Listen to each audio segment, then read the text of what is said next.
these are the front seats for a Jaguar E-Type Series 1 4.2, so they're applicable to all of those versions there, the fixed head coupe 2-seaters, the roadsters and the 2+2 4-seaters as well.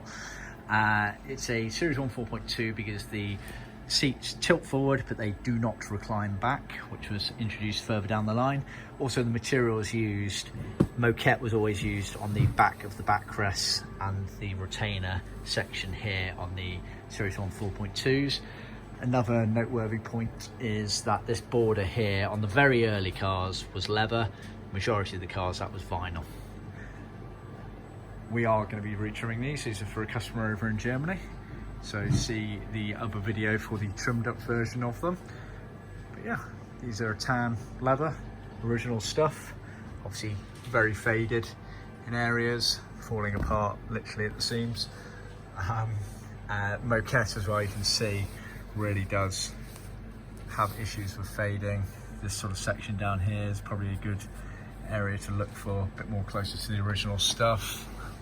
And indeed under here as well, where it's much darker here, you can see the diaphragm underneath there and the Pirelli foam, which is disintegrating as I touch it.